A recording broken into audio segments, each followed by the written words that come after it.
Hello दोस्तों, ये है मेरे साथ में बजाज पल्सर NS 400Z और आज इस वीडियो में करने वाले हैं इसका डिटेल्ड रिव्यू।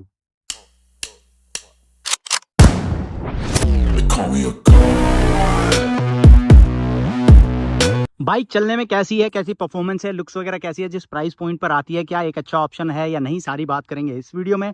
तो आपसे रिक्वेस्ट है, यदि वीडियो पसंद आया तो लाइक करें और चैनल पर पहली बार आ रहे हैं तो सब्सक्राइब करो और नोटिफिकेशन बेल को ऑन करें।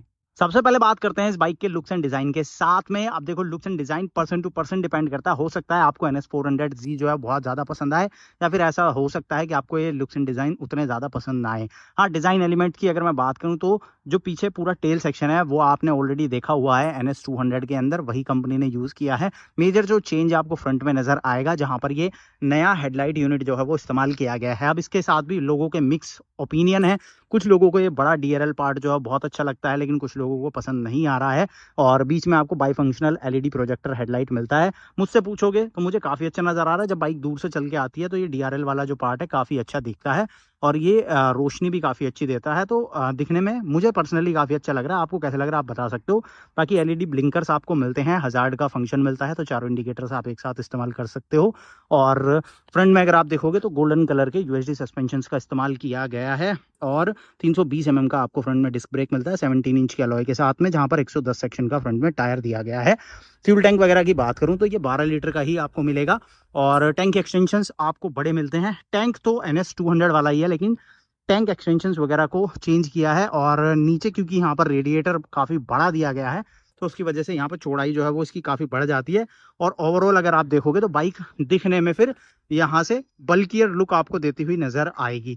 बाकी टेल सेक्शन में जब आप आओगे तो ये पूरा डिज़ाइन जैसे मैंने पहले कहा NS 200 वाला ही है। मेजर चेंज या डिफरेंस अगर आप देखोगे तो वो टायर्स वगैरह के अंदर आपको देखने को मिलेगा, क्योंकि यहाँ पर बड़े वाइड टायर्स दिए गए हैं 17 इंच के अलॉय के साथ में। पीछे आपको 140 सेक्शन का टायर मिलता है और ये अब तक की सबसे बड़ी पल्सर है 400 सीसी की, और जिसके अंदर आपको इतने चौड़े और वाइड टायर मिल रहे हैं तो अभी तक नहीं मिल रहे थे किसी भी पल्सर के अंदर। डायमेंशंस की अगर मैं बात करूं तो पल्सर NS 400Z जो है वो वैसे तो डोमिनार वाले प्लेटफॉर्म को ही इस्तेमाल करके बनाई गई है, लेकिन इसका व्हील बेस उससे कम है और वजन भी कम रखा गया है। ये मोटरसाइकिल 174 kg कर्व वेट के साथ में आती है, जो कि काफ़ी अच्छा है। काफ़ी लाइट वेट हो जाती है अगर आप 400 सीसी के हिसाब से देखो। और जो इसकी सीट हाइट है वो है 807 mm। यहाँ पर जो ग्राउंड क्लियरेंस है वो 168 mm की है, जो कि डिसेंट है मेरे हिसाब से, क्योंकि जब आप ख़राब रास्तों में जाओगे तो फिर आपको थोड़ा सा लगेगा कि ये जो है वो उतना बेटर नहीं है। थोड़ा सा ग्राउंड क्लियरेंस ज़्यादा होता तो बेटर होता, और स्पेशली NS 200 से अगर आप कंपेयर करोगे तो उसके अंदर ग्राउंड क्लियरेंस आपको ज़्यादा देती है बजाज। इसके अंदर थोड़ा सा कम है, क्योंकि यहाँ इंजन का साइज़ वगैरह जो बड़ा है तो उसकी वजह से आप कह सकते हो। अब बात करते हैं इस मोटरसाइकिल के परफॉर्मेंस की। बाइक चलने में कैसी है, तो चलने में कैसी है उससे बताने से पहले इंजन स्पेसिफिकेशन बताता हूँ। इसमें आपको मिलता है 400 सीसी का single cylinder liquid cooled engine. Basically 373 CC का आपको DOSC टेक्नोलॉजी वाला इंजन देखने को मिलता है, जो आपको देता है 40 PS की पावर, अराउंड 37 न्यूटन मीटर का टॉर्क देता है। 6 स्पीड का गियर बॉक्स है। कंपनी इसके साथ में आपको slipper and assist clutch offer करती है। ओनली इलेक्ट्रिक स्टार्ट आपको इसमें मिलता है और इसमें आपको मिलता है अंडरबेली एग्जॉस्ट, तो जो कि आप यहाँ देख सकते हो नीचे की तरफ दिया गया है साउंड। अब देखो, अगर मैं राइड की बात करूं तो सबसे पहली चीज जो बाइक पे बैठ के बात होती है वो है कंफर्ट। तो सिटिंग पोजीशन जो है ना बाइक की, वो अग्रेसिव नहीं है। सीट, हालांकि सीट और टैंक जो है वो पूरा NS 200 वाला ही है और वही पूरा सिटिंग में फील भी है। हैंडल बार का थोड़ा सा फर्क है। NS 200 से अगर आप देखोगे ना तो इसका हैंडल थोड़ा सा आगे की तरफ है और थोड़ा सा नीचे है। उसमें क्या है, थोड़ा सा ऊंचा आता है। और मेन जो डिफरेंस है वो क्लिप ऑन का है। इसमें सिंगल पाइप है, उसके अंदर आपको क्लिप ऑन मिलता है, तो उसका एक डिफरेंस है। ठीक है। साउंड की बात करें तो वो अच्छा आ रहा है। हेलमेट के अंदर जो साउंड बीट है वो काफी अच्छी मिल रही है और कंफर्ट जो है वो अच्छा है। अगर मैं इस बाइक के साथ लॉन्ग राइड वगैरह की बात करूं तो वो भी आप आराम से कर पाओगे, कोई आपको ज्यादा थकावट जो है ना वो नहीं होगी इसके साथ। अब बात करते हैं देखो परफॉर्मेंस की। तो ये देखो पावर। अब बात करें देखो इंजन हीटिंग की। पर्टिकुलर इस मॉडल की अगर मैं बात करूं तो यहाँ पर जो ऑयल का लेवल है वो मिनी के साइड पे है, यानी कि मिनिमम पर है। बाइक काफी देर से बंद करके मैंने खड़ी रखी, उसके बाद चेक करके बता रहा हूँ आपको। तो ऑयल जो है बेसिकली जो कूलेंट है, सॉरी ऑयल मैंने बोल दिया, कूलेंट जो है वो मिनिमम पे है, मैक्स पे नहीं है। मैं इवन मिनी से थोड़ा ही ऊपर है। जिसके चलते हीटिंग जो है वो बढ़ेगी। ऑब्वियसली जब कूलेंट कम है तो इंजन हीटिंग जो है वो बढ़ेगी। और इस पर्टिकुलर मॉडल के साथ मुझे थोड़ी सी ठीक ठाक इंजन हीटिंग जो है वो लग रही है, क्योंकि मैंने बहुत ज़्यादा अभी बाइक को नहीं चलाया है। हालांकि बड़ा इंजन है, जब आप इस कैटेगरी में आओगे जहाँ पे 350 सीसी या उससे ऊपर की बात करते हो, 373 सीसी है एग्जैक्ट, तो इस कैटेगरी में जब आप आओगे और एक लिक्विड कूल्ड इंजन आप खरीदते हो जो कि 40 bhp जनरेट कर रहा है, तो आपको हीटिंग तो मिलेगी। तो उस चीज़ के लिए आपको प्रिपेयर रहना पड़ेगा पहले से ही। और अगर आप शॉर्ट्स पहन के बाइक चलाने का प्लान कर रहे हो या आप शू नहीं डालते हो, तब भाई आपके पैर तक जलाए जा सकते हैं, इतनी अच्छी हीटिंग जो है वो होती है। इस पर्टिकुलर बाइक की बात नहीं कर रहा हूँ मैं, इस सेगमेंट की बात कर रहा हूँ जहाँ पर लिक्विड कूल्ड इंजन और 350 या 400 सीसी आप अगर देखते हो, क्योंकि ये बाइक होती है प्रॉपर, आप शूज़ पहनो, जीन्स वगैरह पहनो, तब आप चलाओ, तब आपको डिसेंट फील देंगी, अदरवाइज आपको प्रॉब्लम नज़र आएगी।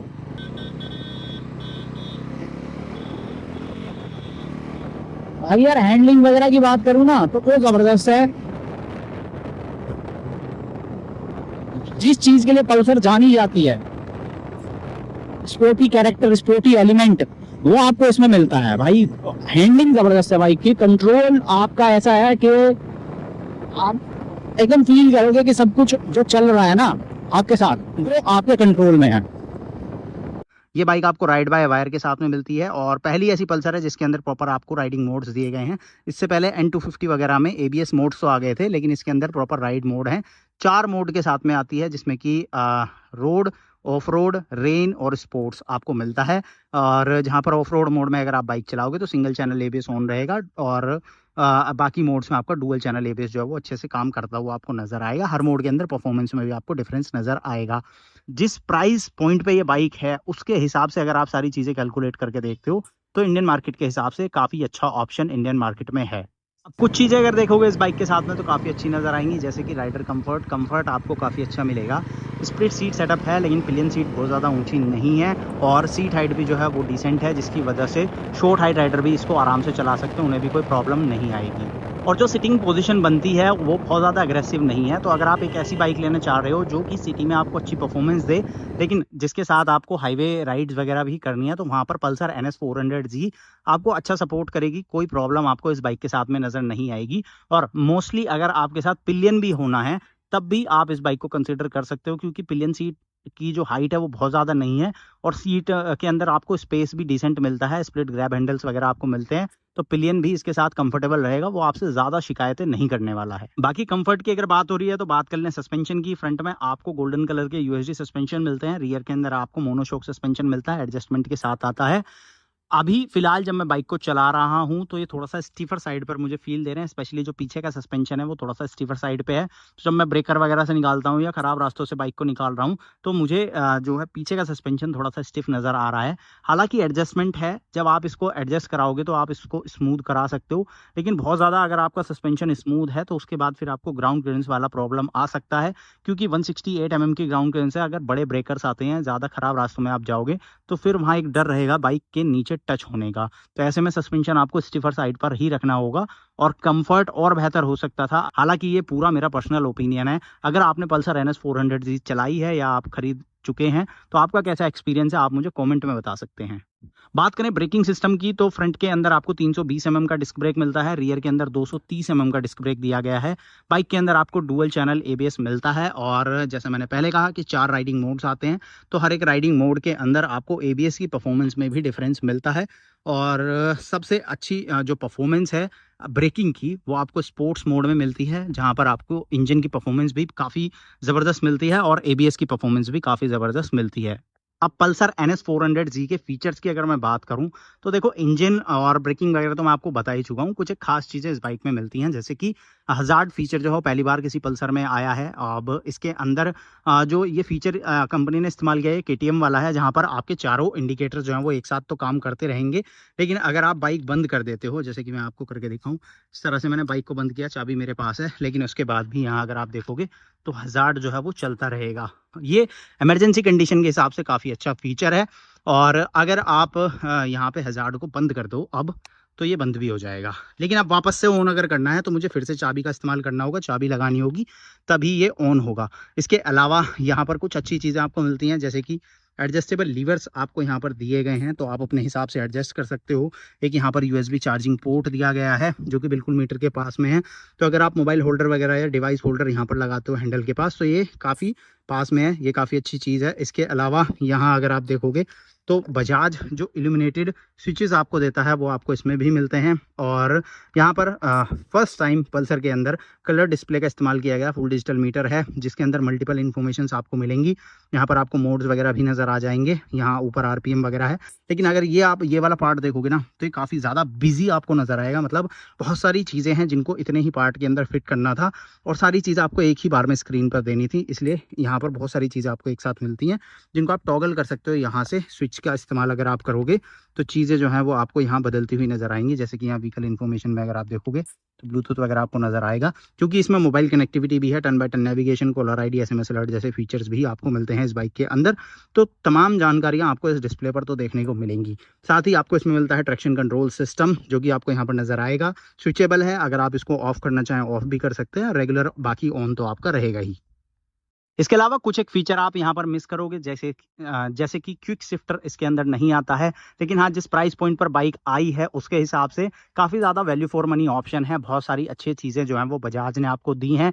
प्राइस कम कैसे रखा गया है इसके बारे में मैं पहले भी बात कर चुका हूँ, अगर छोटा सा बताऊँ तो देखो, मेन जो कॉस्ट आती है R&D पर, डिज़ाइन डेवलपमेंट पे आती है, वो कंपनी ने इसके साथ नहीं की है, क्योंकि इंजन फ्रेम वगैरह सब डोमिनार से लिया है और पूरा जो डिज़ाइन है वो NS 200 से लिया गया है। तो दोनों ही जो मेन खर्चे थे कंपनी के वो नहीं हुए हैं, जिसकी वजह से इसकी प्राइस जो है वो इतनी कम है। और कोई भी नया प्रोडक्शन जब होता है तो बहुत ज़्यादा चीज़ें करनी होती हैं कंपनी को, तो वो सारा पैसा जो बचा है वहाँ पर कंपनी ने यहाँ कॉस्ट कटिंग आपको दी है। तो बाकी फिट एंड फिनिश क्वालिटी वगैरह अगर आप देखोगे तो कुछ चीज़ें आपको अच्छी नज़र आती हैं, लेकिन कुछ चीज़ों में आपको वो कमी भी आपको नज़र आएगी, जहाँ पे आपको ये फील ज़रूर होगा कि कम कीमत है, इस वजह से आपको ये चीज़ें यहाँ पर दी गई हैं।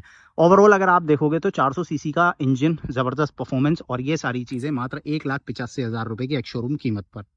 अब ओवरऑल पल्सर NS 400Z जिस प्राइस पॉइंट पर आती है, अगर मैं उस चीज़ को दिमाग में रख के और पूरे बाइक के बारे में बात करूं तो काफ़ी अच्छा और काफ़ी वैल्यू फॉर मनी ऑप्शन है इस प्राइस पॉइंट पर, जहां 2,27,000 रुपये में ये ऑन रोड गाजियाबाद आपको पड़ रही है। कोई और मोटरसाइकिल आपको 400 सीसी, मैं कहूँ 350 सीसी इंजन के आसपास भी नहीं मिलती।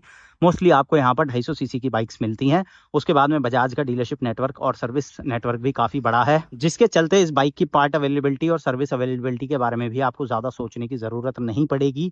और हम सभी जानते हैं कि बजाज KTM इंजन शेयर्स करते हैं, 373 सीसी का सेम इंजन जो है वो KTM ड्यूक 390 वगैरह में भी इस्तेमाल करते हैं। हालांकि बाइक्स के वज़न अलग हैं, परफॉर्मेंस वगैरह अलग है, जिसके चलते KTM जो है वो और भी ज़्यादा फास्ट नज़र आती है, लेकिन ये भी काफ़ी अच्छी परफॉर्मेंस आपको देती है।